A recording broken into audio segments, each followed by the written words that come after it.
Before anyone accuses this video of glorifying apartheid, let me be absolutely clear. This is not a tribute to a racist regime. This is a performance audit. We are here to interrogate one simple question. How did a globally isolated white minority regime build one of the most industrialized, self-reliant, and administratively competent states on the African continent, while the democratic government that replaced it with full international support has presided over systemic collapse? If you are uncomfortable with that question, good. But refusing to ask it won't make the facts disappear.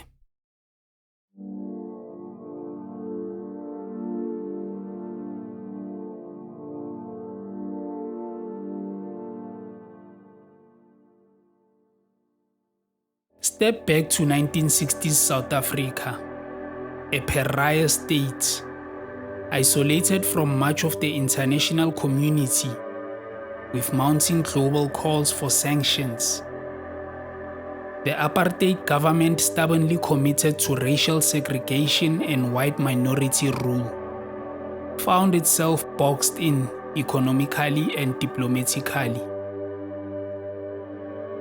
But rather than buckle, it did something few expected. It began building one of the most resilient, self-reliant state machines on the African continent. By the late 1970s, global pressure had reached a fever pitch. After the Soweto uprising in 1976 and the death of Steve Biko in police custody in 1977, the world could no longer ignore the brutality of apartheid. Countries across the West, from Sweden to the United States, imposed sanctions on everything from weapons to oil to finance. South Africa faced a strategic crisis. How could it survive, let alone grow? If it could no longer rely on foreign investment, arms suppliers, or access to global fuel markets. The apartheid state responded not with surrender, but with calculation. It adopted what historians would later call a siege mentality. Its policymakers began redesigning the economy, not to become wealthier, but to become invulnerable. They looked inward. Could South Africa make its own fuel, build its own steel, defend its border without imported weapons? What began as a moral battle became an economic and technological one. This mindset birthed a generation of strategic state-owned enterprises, led by technocrats and engineers, that would transform the country's ability to operate autonomously. In the process, South Africa became a case study in how a country under extreme political pressure could still achieve industrial competence and even global competitiveness in key sectors. This is not to defend the apartheid system, but to understand South Africa's current collapse, we must first understand the resilience that came before it. South Africa's apartheid government did not run its state like a loose collection of departments. It ran it like a machine, with long-term planning, war room coordination, and technocratic discipline at its core. By the early 1980s, South Africa had built a formidable national security management system, a centralized brain trust that went far beyond intelligence and defense. It fused together economic planners, scientists, industrialists, and engineers, all working in tandem. This system wasn't just about suppressing political uprisings. It was about building national capacity in fuel, steel, electricity, transport, water, food, and telecommunications. The goal was not merely profit, it was strategic survival. From this matrix of planners and state engineers came a blueprint that would dominate every major infrastructure sector. Electricity would be secured through long-term energy planning. Eskom would be tasked with forecasting demand 30 years in advance and overbuilding capacity in preparation. Fuel independence would be engineered through synthetic chemistry, resulting in a massive state-driven project called Sasol, one of the first in the world to convert coal into liquid petroleum. Steel and mining would be handled by the state-backed ISCOR and GENCO conglomerates, later partially privatized. Transport logistics would be governed by Spoornet and Portnet under the Transnet umbrella. Water infrastructure would be expanded with military precision, building pipelines and purification plants even in remote corners of the country. Behind all of this was a core belief. A state must not rely on outsiders if it wishes to survive political attack. And so, during the height of global boycotts, South Africa's government responded not with withdrawal, but with internal mobilization. Entire industries were built not because they were profitable, but because they were necessary. These sectors would later be privatized or reformed, but during apartheid, they were tightly run by state-aligned engineers and technocrats, with clear targets and minimal tolerance for corruption or inefficiency. Even those who despised the political system admitted one thing: South Africa, under siege, had strategic focus, and it delivered results.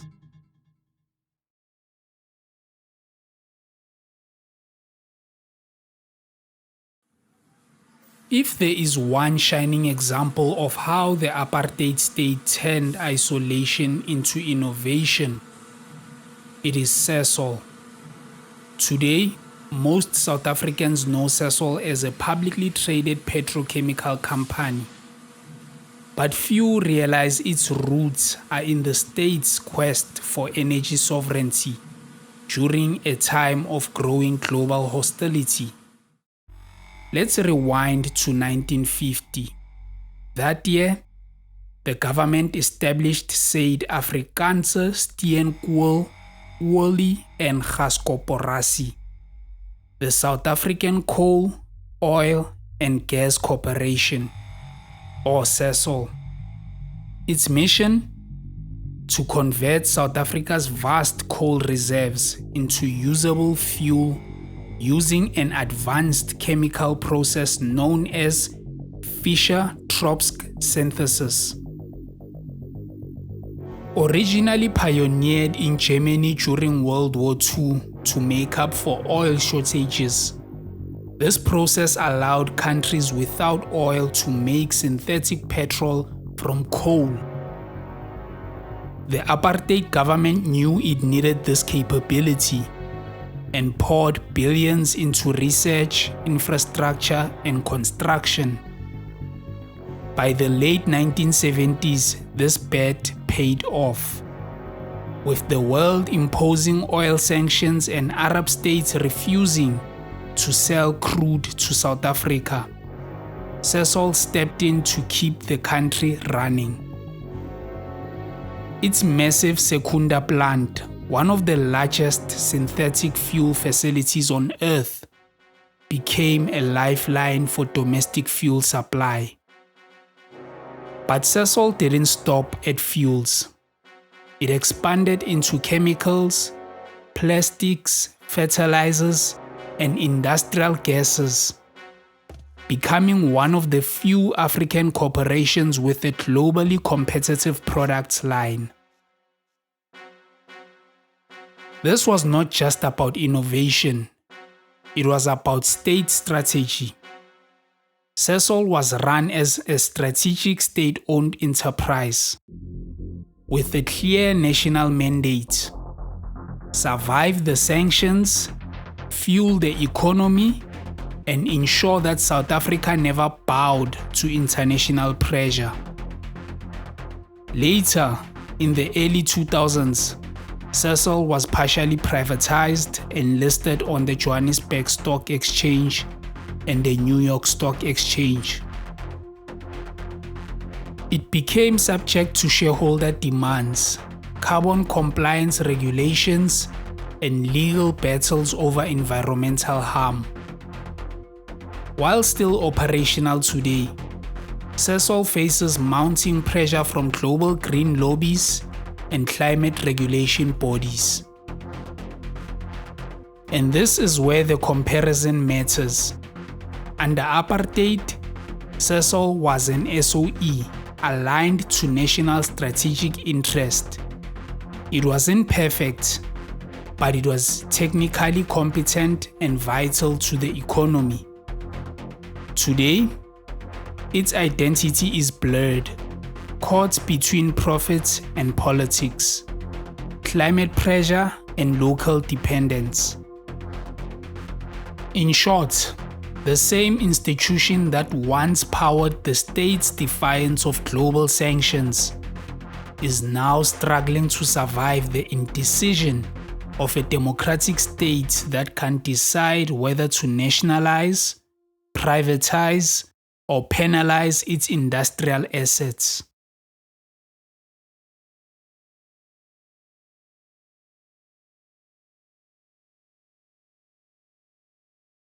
In the 1970s and 1980s, while much of Africa struggled with electricity excess and rolling blackouts, South Africa stood apart.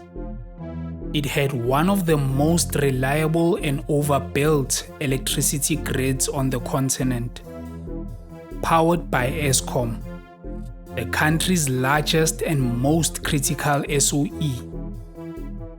But Eskom didn't just happen by accident. It was part of the apartheid state's long-range planning to guarantee energy security, even under the worst-case scenario of war or sanctions. Eskom's engineers were mandated to plan 30 years ahead. That meant not just building to current demand, but forecasting future industrial growth and constructing power stations far in advance. Many of them coal-fired giants located near the country's coal belt. The philosophy was simple: never run short, overbuild, and be ready. By 1987, Eskom had excess capacity and some of the lowest electricity prices in the world. Engineers from across the globe visited to study its operating systems. The utilities leadership came from within, experienced technicians, not political appointees. To be sure, Black South Africans were largely excluded from access to electricity, a tragic injustice. But from a technical perspective, Eskom was a global leader in grid reliability, energy modeling, and system engineering. Fast forward to 2025, Eskom is now synonymous with disaster. Rolling blackouts, known as load shedding, have become daily life.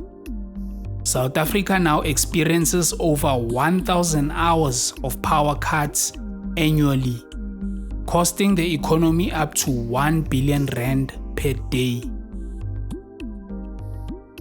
So what changed? Eskom's collapse cannot be blamed on capacity shortage alone.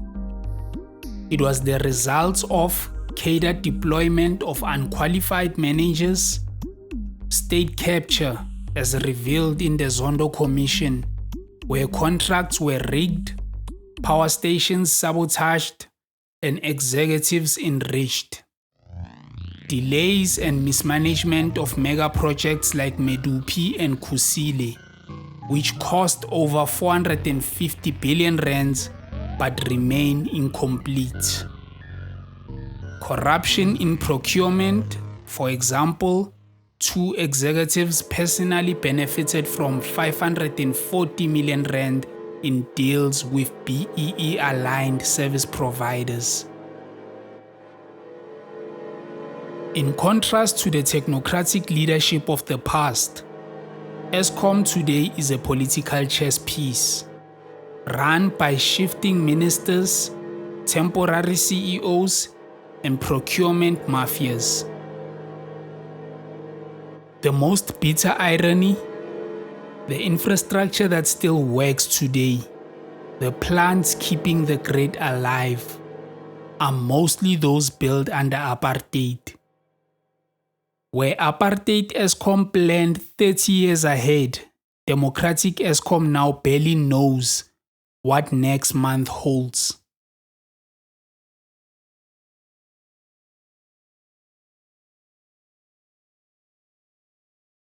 Steel is the skeleton of any industrial economy. And for apartheid South Africa, that skeleton was forged by ISCOR, the Iron and Steel Corporation, founded in 1928 but expanded massively during the mid-20th century.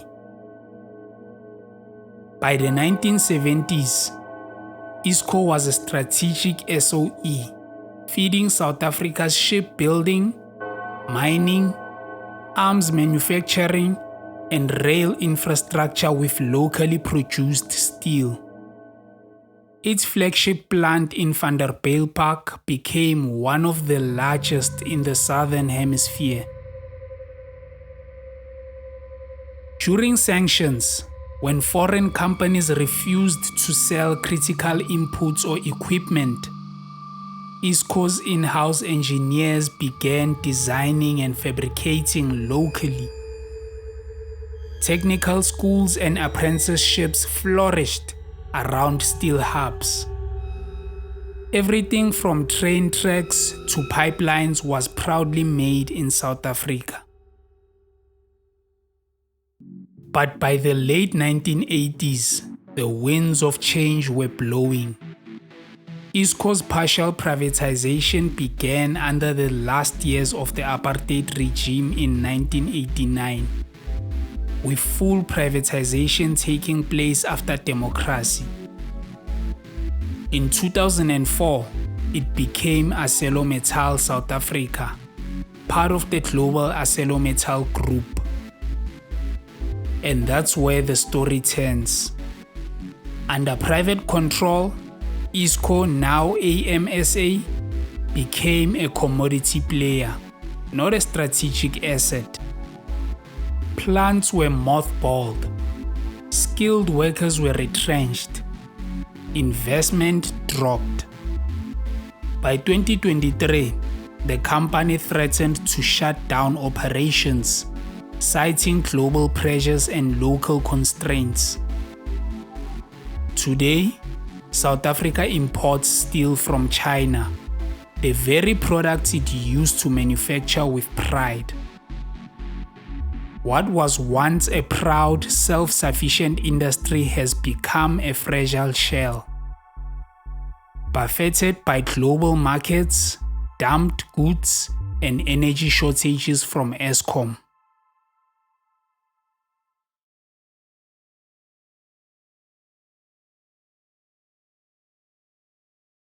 As the apartheid regime's international isolation deepened in the 1970s and 80s, One of its most critical vulnerabilities was the military.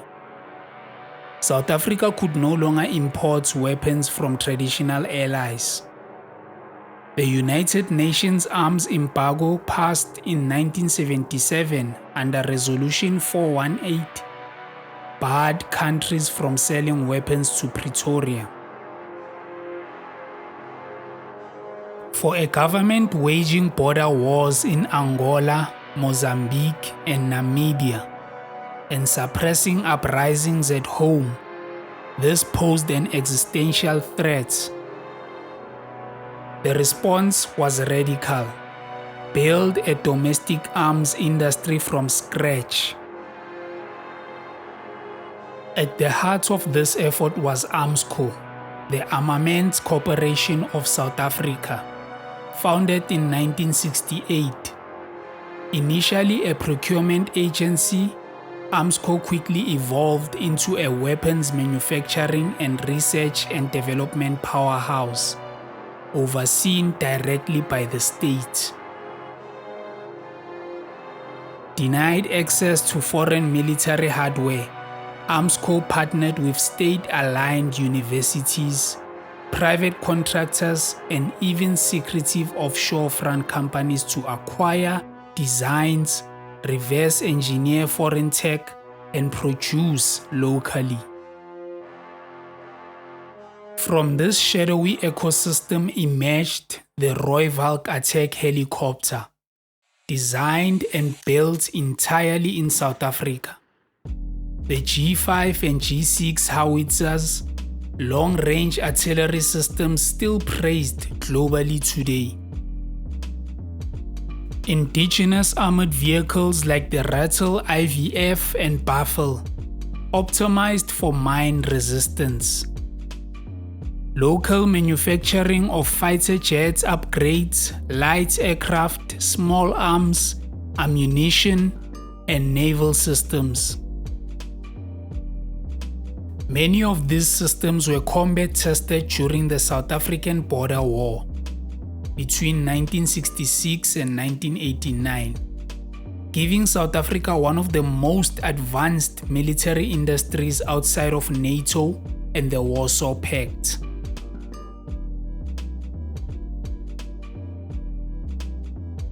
Crucially, Armscor was staffed by scientists, mechanical engineers, holistic experts, and former military officers, not political appointees. They operated under a Cold War-style secrecy regime, but also with clear deliverables and deadlines. State investment in R&D was massive and cross-linked with SOEs like Danel, which spun out of Armscor in the 1990s. Caesar, and military arms of Transnet and Eskom. Weapons development was treated like national infrastructure. To get around the UN embargo, the regime set up a web of front companies and shell corporations overseas, in Europe, Asia, and Israel, often trading in components, software, and dual-use technology. Intelligence operatives worked closely with Armscor to secure parts and plans covertly. Some of these operations were illegal under international law, but they worked. By 1988, South Africa had the largest domestic arms industry in Africa, one of the most mine-resistant vehicle fleets globally, the foundation for a potential nuclear weapons program later dismantled voluntarily. Post-1994, the ANC inherited a fully functional, high-tech defense industry, but over time, Danel, which replaced Armscor as the manufacturing SOE, fell into mismanagement. Contracts were politicized, with Gupta-linked agents influencing arms sales. skilled engineers resigned or were retrenched. Export markets shrank as Denel lost credibility. Today, Denel is nearly bankrupt, having missed salaries and failed to deliver on contracts to countries like Egypt, UAE, and India. Many engineers left for private firms or emigrated. Entire divisions of Denel have been liquidated, and South Africa now imports defense equipment it once made domestically.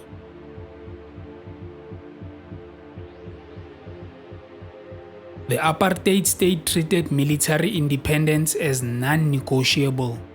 It built a self-reliant war machine. For unjust purposes, yes, but with undeniable technical competence. Today, South Africa's military is a shadow of its former self. Air Force planes grounded due to lack of parts. Naval vessels rusting in dock. Arms manufacturing crippled. Border control overrun. Soldiers underpaid and under-equipped. The contrast is stark. A country that once built howitzers, helicopters, and mine-resistant vehicles under sanctions now struggles to fuel its own petrol boats.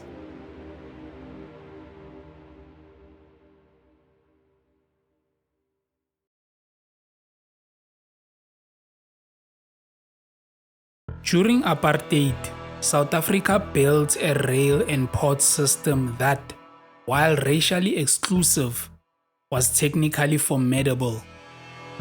The logistics backbone managed by Spoornet and Portnet under the broader Transnet umbrella connected mines, factories, and farms to global markets. Key corridors like the Richards Bay Coal Line were constructed to handle millions of tons of export material, linking directly to port terminals. Trains ran on schedule. Ports loaded and offloaded cargo with military precision. The logic was simple. Exports meant survival, and survival meant rail. Today, that once proud system is in total collapse. Transnet's rail network has lost over 50% of its freight volume in the last 10 years. Copper cable theft has crippled signaling systems. Locomotive procurement under Jacob Zuma involved 50 billion rand in irregular contracts, many with Chinese and Indian intermediaries. Durban Port, once the busiest in Africa, now ranks 347th out of 351 global container ports in efficiency. Farmers in Mpumalanga now ship goods by truck because trains don't arrive. Exporters lose billions in port delays. Warehouses overflow with unsold stock. What once was a logistics machine run by engineers and state planners is now a black hole of inefficiency and corruption, where trains sit idle and cranes gather rust.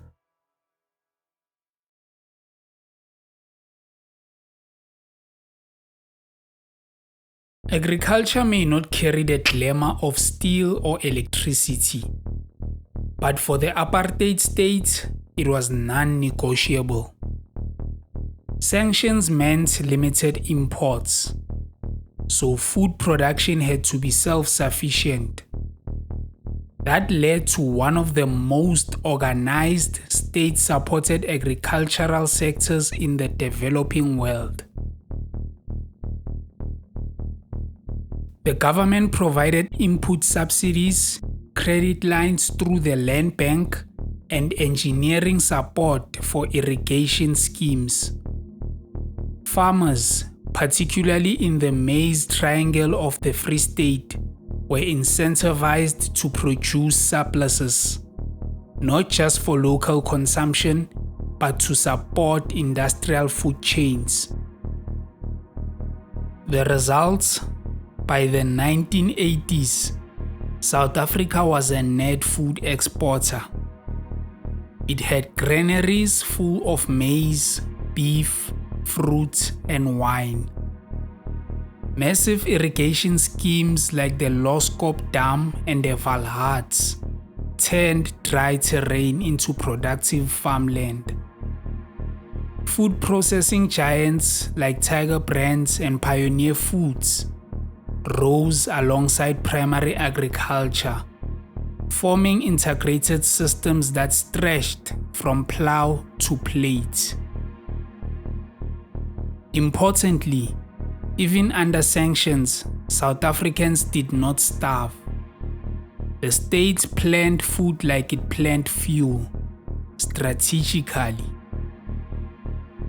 Today, South Africa's agricultural sector is still productive, thanks largely to commercial farmers, many of whom descend from the apartheid-era agrarian elite. But it faces threats on multiple fronts. Rural roads and irrigation infrastructure have collapsed. Water boards are mismanaged and riddled with corruption. Land reform failures have resulted in underused or abandoned farms. Subsidies and state support are disjointed or non-existent. Rail inefficiencies make it cheaper to import than move goods across provinces. While the private sector innovates, the state has abdicated responsibility for agricultural planning. Where the apartheid state had a national food strategy, the modern state has mostly outsourced food security to the private market, hoping things will work out.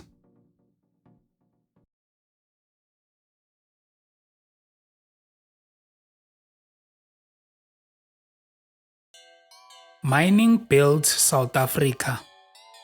From the gold rush of the 1980s to the platinum boom of the 2000s, the country's economy was powered by what lay underground. During the sanctions era, the apartheid regime doubled down on mining. Not only was it a key source of foreign exchange, but it also provided critical inputs for domestic industry, from steel to electricity. Gold, platinum, coal, chrome, manganese, and uranium were all extracted and processed locally. Mines were vertically integrated. Refining and beneficiation often happened within South Africa's borders, feeding into industry. Mining houses like Anglo-American, Genco, and Goldfields maintained high levels of engineering and safety oversight, and were subject to strict regulatory controls and inspections. However, the system was also brutally exploitative. Black workers lived in hostels, received meager pay, and were often treated as disposable. The wealth never trickled down, and this injustice still haunts the sector today. But now, that industry is on the brink, not from exhaustion, but from governance collapse.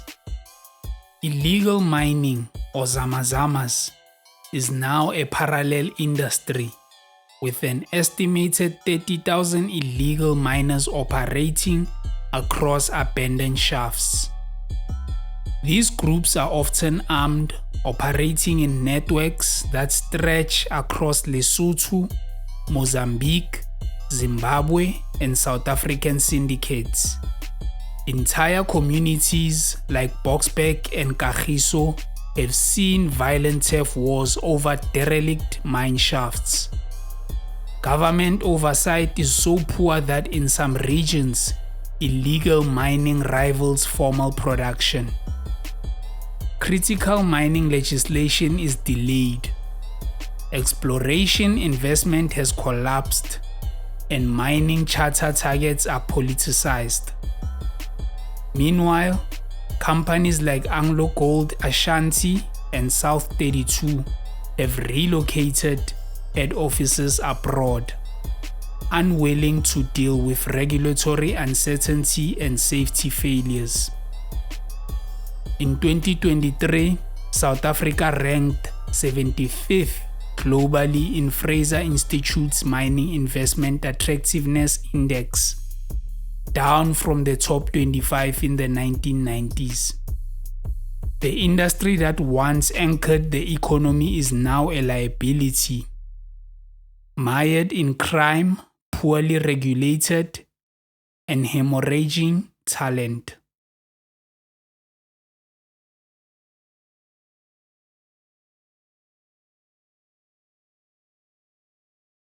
Water is life, and during apartheid, the state treated it as a strategic national asset. Dams, pipelines, and purification plants were rolled out aggressively, especially in areas supporting agriculture, mining, and urban-wide populations. Projects like the Orange Fish River Tunnel, the Vaal Dam upgrades, and early work on Lesotho Highlands Water Project aimed to ensure constant flow to industrial hubs and water-scarce regions. Sanitation was similarly rigorous, in wide designated towns and industrial zones at least. Wastewater treatment was enforced and engineers were deployed at municipal level to inspect, manage, and maintain facilities. Of course, these systems were racially exclusive. Black townships and rural homelands were deliberately underserviced. But the core infrastructure discipline was there. Pipes were maintained. Treatment plants operated. Engineers had authority. That discipline is now gone. As of 2024, over 60% of South Africa's wastewater treatment plants are non-functional or critically underperforming. Raw sewage flows into rivers across the country, contaminating drinking supplies and damaging ecosystems. Municipalities lack qualified engineers or any engineers at all to run water infrastructure. In towns like Harrismith, Giyani, and Makana, water is often unavailable for weeks at a time. The 3 billion rand Giyani bulk water project, launched in 2014, was supposed to bring clean water to 55 villages. It is still incomplete as of 2025, with no delivery and most money unaccounted for. Once again, the infrastructure that still works is mostly what was built decades ago.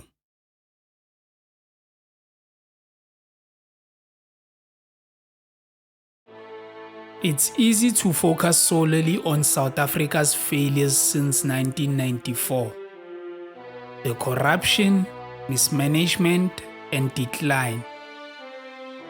But to be fair and honest, we must also ask, what did the democratic government get right? Because the truth is, there were early wins, and some remain in place. Under apartheid, social security was racially skewed. The ANC government massively expanded the system. Today, over 28 million South Africans receive some form of grant. Old age pensions, child support, or disability assistance.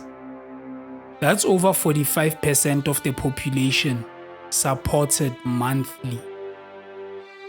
This expansion prevented hunger and social collapse during economic downturns, especially during the COVID-19 lockdowns. But there is a darker side. Only about 7.4 million people pay personal income tax, meaning a tiny working population supports the rest. This imbalance raises the question: is the model sustainable? Or are we masking poverty with a ticking time bomb? The number of Black South Africans accessing matric level schooling, tertiary education, and public health care rose dramatically after 1994. NSFAS, free clinic rollouts, and school feeding schemes were among the biggest changes. But access did not guarantee quality. Today, South Africa ranks last out of 57 countries in the PEARL's Literacy Index. 81% of grade 4 learners cannot read for meaning. The public healthcare system is overwhelmed, with infrastructure crumbling and corruption rampant. Hospitals lack equipment, while doctors and nurses are emigrating. So yes, access was a victory, but quality remains the war yet to be won. Perhaps the greatest ANC-era legacy is the 1996 Constitution, hailed as one of the most progressive in the world. It enshrines rights to speech, movement, dignity, and equality under law. South Africa also enjoys free press, with investigative journalism regularly exposing corruption. This is how the Zondo Commission came to light. These are not small achievements. In many post-liberation African states, press freedom vanishes. South Africa kept its civil society alive, even when parts of the state decayed.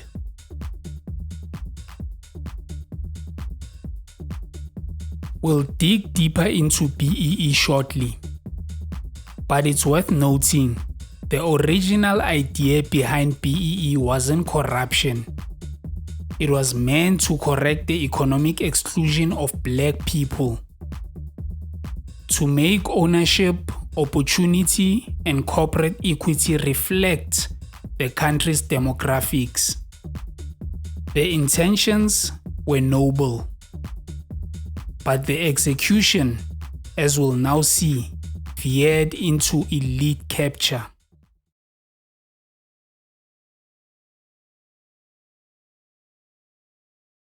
Black economic empowerment was launched to shift ownership of the economy.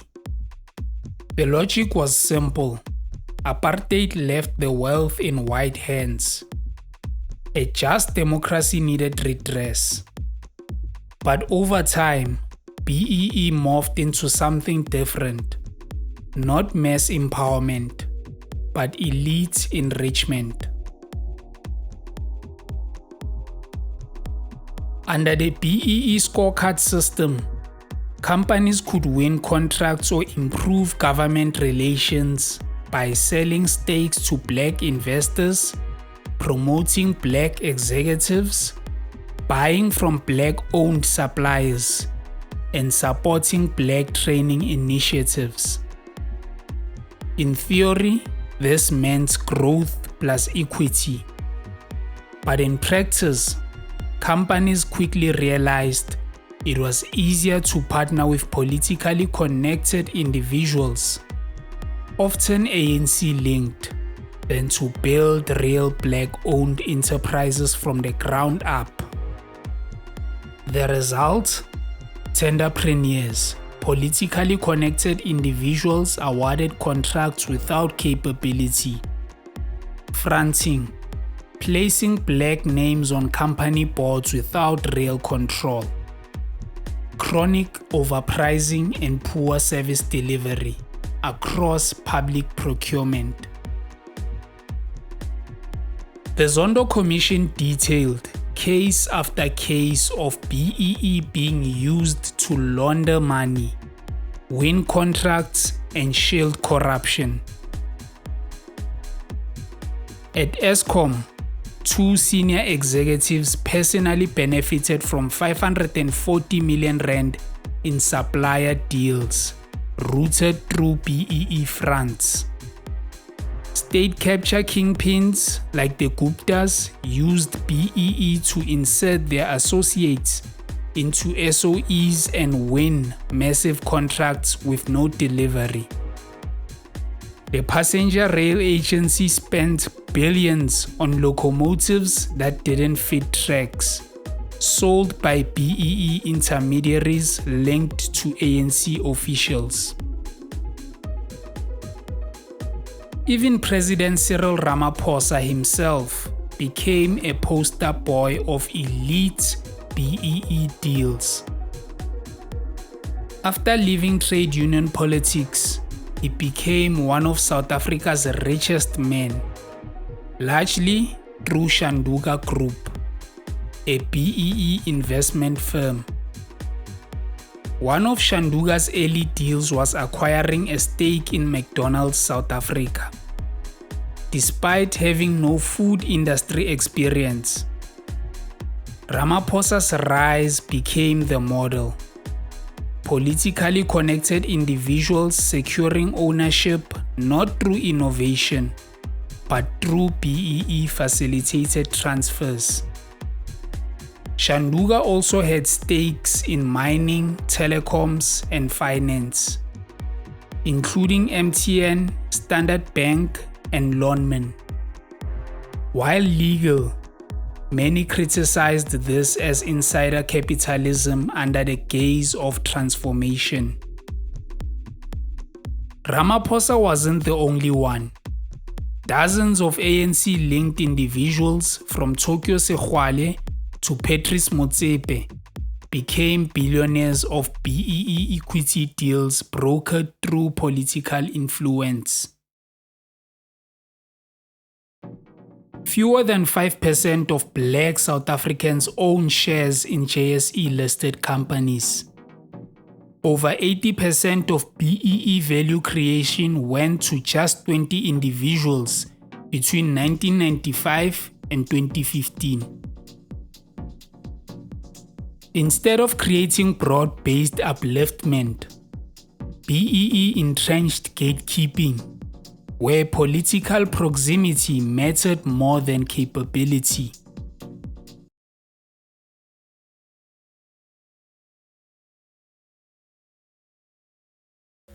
To understand how capable SOEs like Eskom and Transnet fell, we must understand cadre deployment. The ANC's cadre deployment policy, formalized in the late 1990s, was designed to place loyal party members in key state positions. This wasn't illegal, but over time, it became clear. Deployment was being used to place politically loyal but often unqualified individuals in critical technical roles. From SOE boards to municipal engineering posts. Party loyalty over qualifications, factional allegiance over institutional competence, political donations over track record. Even President Ramaphosa, as ANC Secretary General, chaired the deployment committee that decided who should run Eskom, Denel, SABC, Transnet, and key municipalities. The result? Municipal engineers replaced by admin clerks, hospital CEOs with no medical background, Eskom board members with no electrical engineering training. In the Zondo Commission, emails from the deployment committee revealed that names were circulated and approved before job posts were even advertised.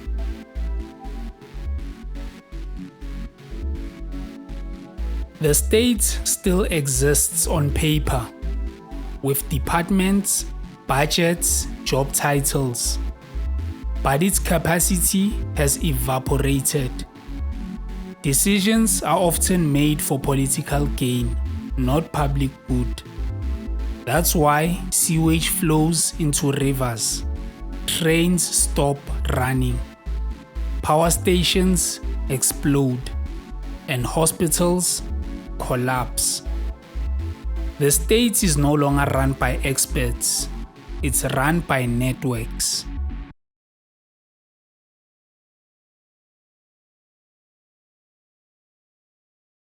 South Africans don't need to read policy documents or budget speeches to know the state is collapsing. They can feel it in the potholes, the dry taps, the flickering lights. The symptoms are everywhere. Over 80% of municipalities are in financial distress. Roads unrepaired, sewage untreated, clinics understaffed. Substations with no vehicles, ambulances that arrive 8 hours late, if at all. Government departments that spend billions yet deliver nothing. The reasons go beyond corruption. It's a collapse of basic state capability. The ability to do even the simple things, fix a pipe, pay suppliers, discipline staff, enforce a bylaw. The post-apartheid public sector is now an ecosystem of patronage, where tenders are tools for wealth extraction, not service delivery. This is why a school pit latrine project can cost 4 million rand. A pothole can cost 250,000 rand to patch.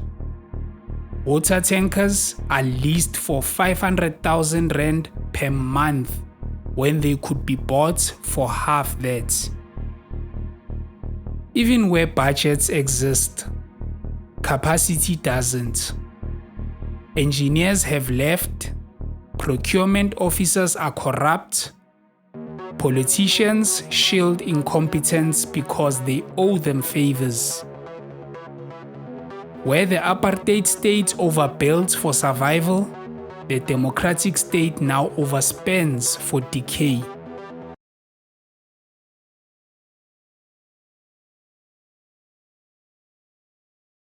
South Africa is a country that once faced international isolation, global boycotts, oil embargoes, and the threat of war, and still managed to build functioning institutions, industrial capacity, and technically competent state. Yet, in peacetime, with global goodwill, funding, and democracy, we have lost the basic ability to run a municipality. Why? Because the apartheid state, however unjust, operated with discipline, planning, and state strategy. The democratic state, while noble in intent, became hollowed out by politics, patronage, and elite capture. We must not romanticize the past.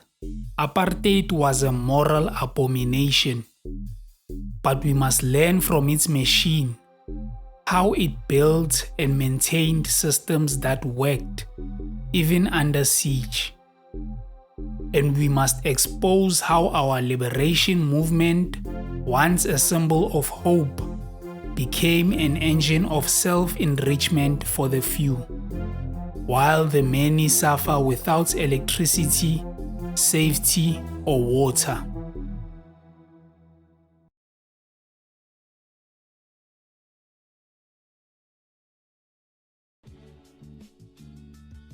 South Africa stands at a crossroads. The past cannot be restored, nor should it be. But the discipline, technical excellence, and strategic thinking that once made the state strong must be rebuilt, not abandoned. Because freedom without competence is failure, and a people without working systems, no matter how free, will remain trapped in the ruins of a broken machine.